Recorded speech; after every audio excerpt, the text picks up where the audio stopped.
Riddle me this. I can use creation tools that can allow you to record and edit your podcast from your phones and computers.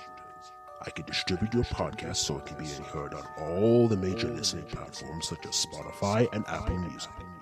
I can make you some money, no strings attached. I'm free as a bird. I'm something you raise on a ship besides a sail. Who am I? That is correct. Anchor, baby. For more information, visit anchor.fm today. This episode is brought to you by the Slash and Cast Podcast Network. Learn more at slashandcast.net. Greetings, fellow investigators. You're listening to the C-Files podcast. Beware, my fellow investigators, for the journey is filled with danger waiting on every corner. But don't worry, because the entertainment is out there. That is, if you live long enough to see it. Welcome, ladies and gentlemen, to another episode of the C-Files podcast. I'm Spooky Clutter. I'm Carter Sauce. And today, we're introducing a new segment into the overall C-Files library.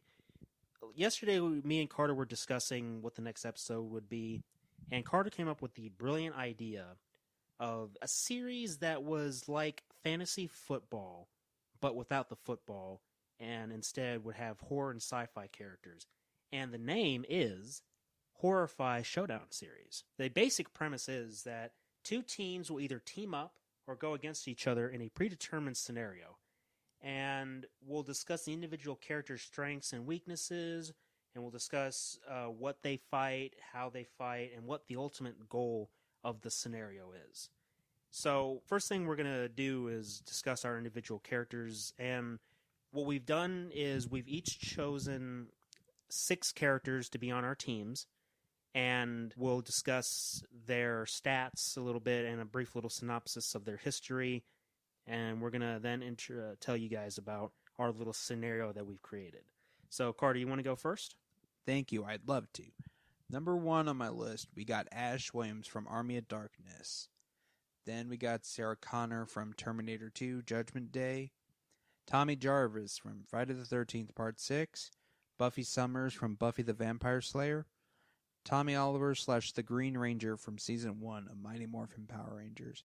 Dorothy Gale McShane, or Ace, from Doctor Who. Now, here's a story about Ash Williams.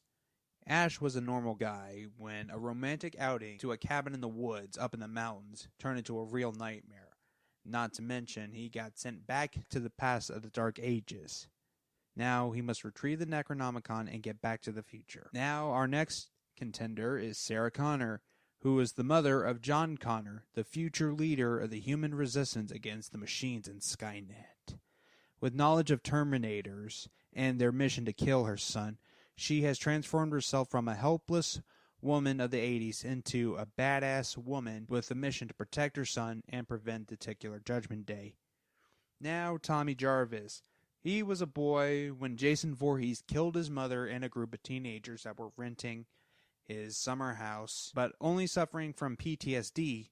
He breaks into a cemetery, digs up the coffin of Jason Voorhees, and with a dumb incident, though, he has a flashback, reviving the killer of Crystal Lake. Now we go to Tommy Oliver. Tommy was an average teenager from the city of Angel Grove, only to be abducted and placed under an evil spell by the evil space sorceress Rita Repulsa. She ordered him to destroy the Power Rangers, and he almost succeeded. But his friends never gave up on him, because Jason the Red Ranger destroyed the Sword of Darkness, which freed him from his evil spell. Dorothy Gale McShane, or Ace, is a companion to the 7th Doctor, which she is no damsel in distress, though, because whenever the Doctor's in trouble, she's always there to help him. Not to mention she's a professional ass kicker, because she beat the shit out of a Dalek with a baseball bat and blew one up with an RPG. And my last contender is the blonde out of Sunnydale herself, Buffy Summers. You're a typical California girl by day, but by night she's a bona fide supernatural badass killer. She has the ability to fend off against the forces of darkness, the demons, and the vampires. She is the Slayer. Oh, that is quite the lineup. Why, thank you. Now, here goes to our ranks, though, because each of them has 3 types of ranks, though, from intelligence, stamina, and strength. Now, 1 being poor and 5 being outstanding. Now, for Ash Williams, his intelligence is 4 out of 5, his strength, 3 out of 5, stamina, 3 out of 5, and now we go to Sarah Connor with her stats. Intelligence, 4 out of 5, strength, 4 out of 5, stamina, 4 out of 5. Tommy Jarvis, intelligence, 4 out of 5, strength, 2 out of 5, stamina, 5 out of 5. Buffy Summers, intelligence, 2 out of 5, strength, 5 out of 5, stamina, 5 out of 5. Now we go to Tommy Oliver in Green Ranger form. Intelligence, 4 out of 5, strength, 5 out of 5, stamina, 5 out of 5. Now we go to our last contender, Ace. Intelligence, 3 out of 5, strength, 2 out of 5, and stamina, 3 out of 5. All right, now onto my list. So first, I have Angel from the Buffy the Vampire Slayer universe with a strength of 3 out of 5, an intelligence of 3 out of 5, and stamina 3 out of 5. Some characteristics: he has superhuman strength, super speed, he has a weakness to sunlight, and while not always a team player, he does understand the necessity when it comes to certain situations. So now we go on to the Wolf Predator from AVPR, or AVP Requiem. Strength is 4 out of 5, intelligence is 5 out of 5, and stamina is 3 out of 5. Some characteristics include high-tech gadgets, superhuman strength, and high intelligence with strategy. Now we have Ripley from the Alien universe. Strength is 1 out of 5, intelligence 4 out of 5, stamina is 2 out of 5. Characteristics: while physically not as strong as the Angel or the Predator, she makes up for her strength in smarts and adapting to extreme situations. She works well with others, and she would work well with the Predator in developing strategy and weapons usage. She also proves to be a great leader. Now, we have Snake Plissken from Escape from New York. His strength is 2 out of 5, intelligence 4 out of 5, and stamina 2 out of 5. Characteristics include, while being a military man, he developed skills in strategic intelligence, stealth, infiltration, and weapons. So this man knows how to get in and out of a situation clean and quiet. He's an expert with weapons and will prove to be a great asset on our team today. Next, we have the Oni from Dead by Daylight. His strength is 5 out of 5, intelligence 1 out of 5, and stamina 5 out of 5. Big and dangerous, the Oni is a revived samurai who was disgraced and dishonorable while he was alive. Now, after being revived by the mysterious entity of the Dead by Daylight universe, he uses the blood of his enemies to become a near unstoppable monster who uses a massive war club, and he also uses his katana. And he will prove to be very useful for getting out of sticky situations with lots of bad guys. Now we have our last, but certainly not least, final contender, Dr. Edward Richtofen from the Call of Duty Zombies Ether storyline, particularly the premise version, for those who know what that means. So his strength is 2 out of 5, intelligence 5 out of 5, and stamina 3 out of 5. A brilliant scientist and traveler of multiple universes, Richtofen utilizes his smarts and the power of Element 115 to aid his allies. Now, we're going to get into our scenario. And as we go on in the series, the scenarios are obviously going to change, as well as our characters.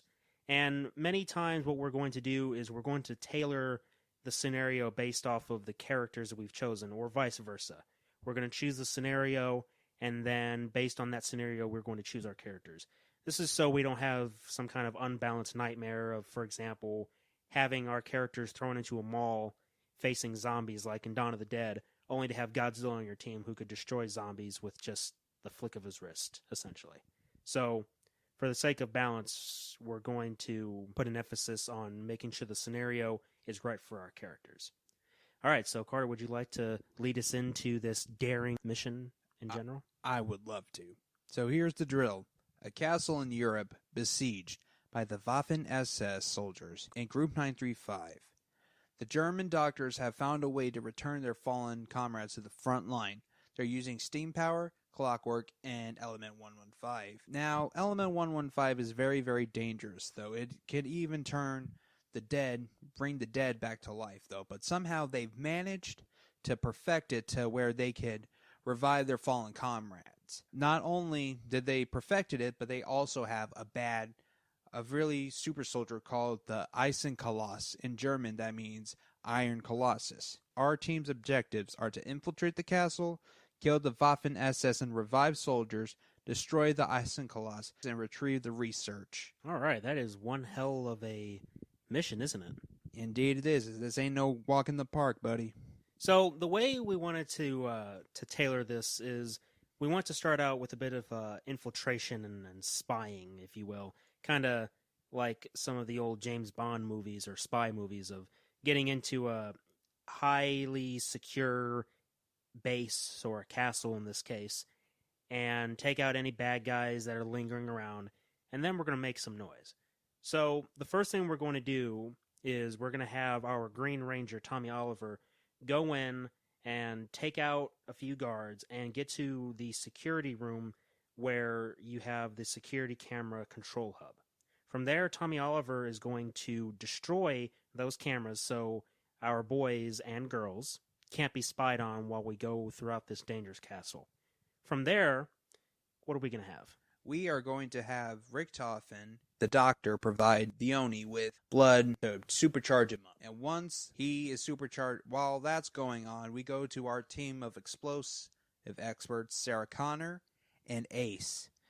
Armed with Panzerschrecks, they pointed to the big door that gets into the entrance to the castle. Once the Oni is supercharged up, they get the green light to blow that motherfucker open. And once that motherfucker is open, stunned and alerted, the guards come to see a big hulking samurai barge through the door like the fucking Kool-Aid Man, starts tearing them limb from limb.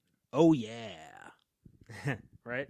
Oh yeah, indeed, though, because these motherfuckers better have a change of pants because they're not going to live to see another day. Once that's going on, though, our team decides to regroup and storm the castle. Right. So what's going to happen is because the mission is not only to basically take down this operation, but we need to get some scientists out of here because they'll prove useful for whatever entity has hired our group to come together. And we also need to get research documents. So what our team decides to do is to split up into 4 teams of 3. We have the Oni, Richtofen, and Ripley on one team, Tommy Jarvis, Buffy the Vampire Slayer, and Angel the Vampire on another team. We have Sarah, Ace, and Snake on another team. And finally, we have the Green Ranger, the Predator, and Ash Williams. So where would we go first? Which team would you want to go with first on what to do? On the team I would want them to go first is once the Oni is attacking some of the guards will be distracted. Then our buddies Snake and Sarah will come in from behind, though, from a blind spot, and start shooting some enemies, which will try to thin the herd. While that's going on, though, Ace is going to throw some explosives, try to knock out a bunch of Nazi sons of bitches, and kill some revived soldiers as well. While that's going on in the background, Buffy, Angel, and Tommy are going to be kicking the living shit out of them, wielding swords, axes, the Slayer scythe. Right on, though, Tommy Oliver, after he leaves the control room, he is probably going to start kicking some Nazi ass, though. Once a soldier tries to sneak up behind them, though, he's literally going to go into literal cardiac arrest, though, with a big hole in his chest, courtesy of the Wolf Predator. Meanwhile, Ash is literally being himself, though. He kicks a door down with a shotty in one hand and a fucking chainsaw in the other. He slashes his enemies, though, and he shoots them. He shoots one of them. He uses them as a shield, followed by pushing that shield into the others and slashing them one by one, though, being the fucking dead-eyed slayer he is. Right. So what exactly are these files that we're recovering? The files include the research on how to revive the fallen soldiers and controlling them with Element 115, though. To return, the files contain research on how to return deceased soldiers to the front line with Element 115 working perfectly, and wonder weapons. I see. So I think that for my team, I'll take the Oni, Richtofen, and Ripley to go find these files. Reason being that Richtofen knows about Group 935 and Element 115. He's had experience with this stuff before, and plus he's really intelligent. He's a scientist, so he knows what to look for. He knows how these things work, and it also helps to have the Oni to back him up as the brute strength. And of course, Ripley, with her knowledge of weapons, is also good, and her ability to adapt to situations will be proving very useful. So as they make their way through the castle, they come across one of the research rooms. There they see multiple test tubes with different vials and, the typical mad scientist laboratory setup. One of the things about a medieval castle, especially in the classic Frankenstein movie with Boris Karloff, you see Dr. Frankenstein's laboratory, and he has all these weird gadgets and doohickeys, and the use of electricity. It all gives off that creepy vibe of a mad scientist laboratory. And I think that would fit well in this castle, don't you? I agree.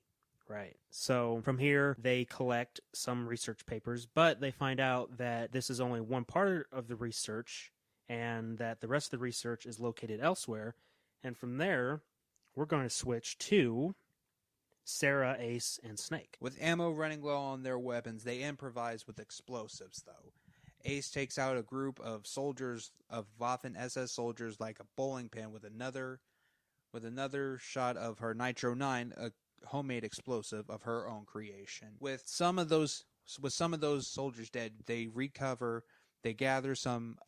collect the weapons of the fallen soldiers and put them to their use, though. With the castle almost being liberated from the Waffen SS. It's all peaches and creams from there, but then we hear a big thud. And we think, wait, what is that noise? The next thing you know, a door opens. A big old door decides to slide open, revealing none other than the Eisenkolossus, the Iron Colossus. I see. So, in the meantime, the Predator, Ash, and the Green Ranger have to locate the other files. We get a radio call from Richtofen and the other team that there's more research that they have to find. So from there, they go through the castle, going through waves of enemies, as the Predator does, and the Green Ranger, being a martial artist, kicks some pretty awesome ass, and the Predator, being highly advanced with technology and just having brute strength, similar to the Oni, but not as brute strength-like, along with Ash's creativity of using his boomstick and that badass chainsaw, they go through waves of enemies. Of course, they still have to find them files, right?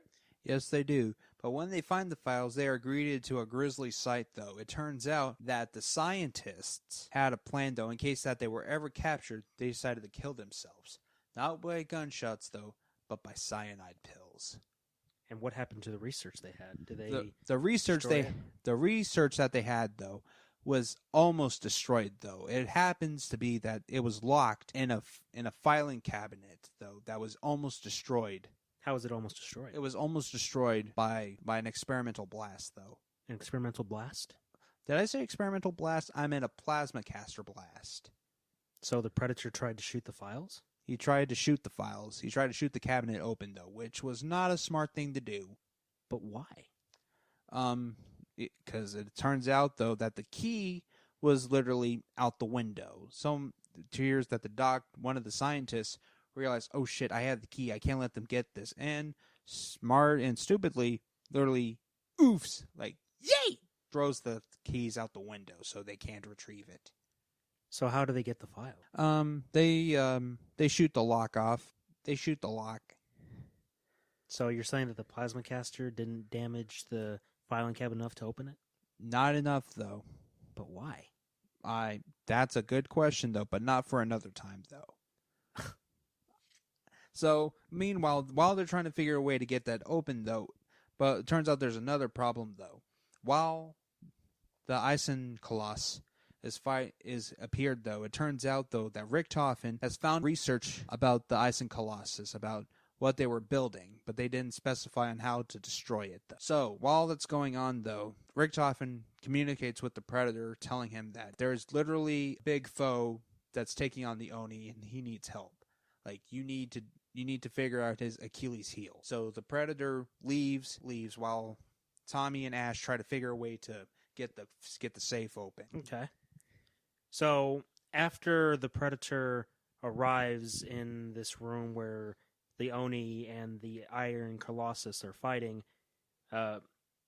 Ripley, Richtofen, and the Predator begin trying to formulate a plan. And of course, this would make sense because all three of them are intelligent and in an analytical analysis, if you will, on foes. The Predator then uses his biomask to scan the Iron Colossus for any weak points. Meanwhile, Ripley and Richtofen are looking at the schematics that Richtofen found for the Iron Colossus. And while this is all happening, the Oni is taking on the Iron Colossus by himself, which is a pretty amazing feat, using this brutal creature for our good guys' benefits. Indeed. Not to mention, though, that with a literal bloodbath, this gives a big advantage for the Oni, though. While they're fighting the Oni, though, the Predator finds the Iron Colossus's Achilles heel, though. It turns out in the back of the neck, though, there's an armored box in there. And in that armored box is a transmitter. The transmitter is what makes the Iron Colossus work, though. If you destroy the transmitter, the Colossus is basically a plastic toy with nothing to do. All right. So now we have our Achilles heel figured out. Richtofen relays this information to the Oni via screaming at him, because that's all he can really do, can't he? Yeah, I'm talking about a splitting headache, though. Right. So the Oni continues fighting with the Colossus, and with the help from the Predator, he's able to temporarily disable the Iron Colossus with a EMP charge from one of his gauntlets. And the Oni is able to attack this box that contains the transmitter, destroying the Iron Colossus, at least, well, not completely destroying it, but disabling it to where it's no longer operational. So, after all the goons have been cleaned out, our team has the research files. It turns out that Tommy Oliver and Ash were able to get that damn safe open. They got the research files they needed, along with the research files and the Iron Colossus schematics that Richtofen found, and they're able to deliver it safely to their mysterious employer. Whenever we do some more of these episodes, what we'll do is we'll even have polls, and we can have the audience choose the scenarios. We'll give off a list of scenarios, and we'll let you, the audience, determine some of the players, if you will. And we're always open to hear your suggestions, because we're doing this for the fans, for the people that are supporting us. We really appreciate it. So tell us, Carter, what was some of your inspiration for choosing some of these characters on your team? Basically, when I was thinking of these characters, I was thinking of characters off the top of my head, or like names I could think of off the top of my head that would be perfect for this Horrify super brawl. So I could go for this. And originally, the last spot was Sarah Lance from the Arrowverse, but so I swapped her out with Ace. Yeah, it was probably for the best. I know that the Canary, or Sarah, what was it? Sarah Lance, though, or Sarah the Canary Lance was part of the Arrowverse, which is, it's a superhero and has some sci-fi, but I don't know if many people recognize that character as well as some other characters on our list. But, you know, the way we set this up is that we wanted to have little to no limits on what we could do with this series, because this is all just for fun.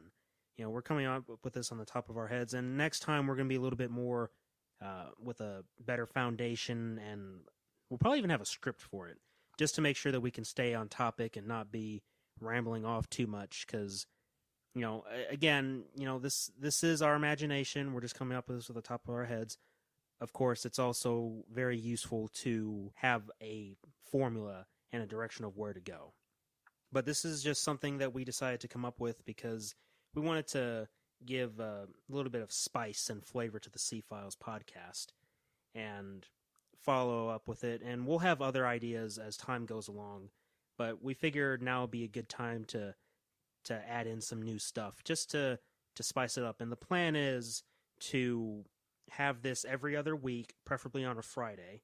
So instead of a movie review, we're going to have another episode of the Horrify Showdown series. And we will have different scenarios, we'll have different characters, different team-ups, and we'll even have moments where it's a showdown series between the two teams we chose. Think of it like a tag team wrestling match, but not wrestling. So, but anything else, Carter, you want to say? Nope, I'm good. All right. Well, next time I don't really know if we haven't really decided on the next movie just yet. But I will say this, by the time you guys listen to this, we will have been officially announced to be part of the Slash and Cast podcast network. And I would like to take this opportunity now to thank Riley and Nick from Slash and Cast, because these guys helped to make this possible. Without them, me and Carter wouldn't be doing this here today. So thank you both very much for allowing us to be part of this awesome network, and we're looking forward to the future. And with that all being said, thank you guys so much for listening. And remember, the entertainment is out there.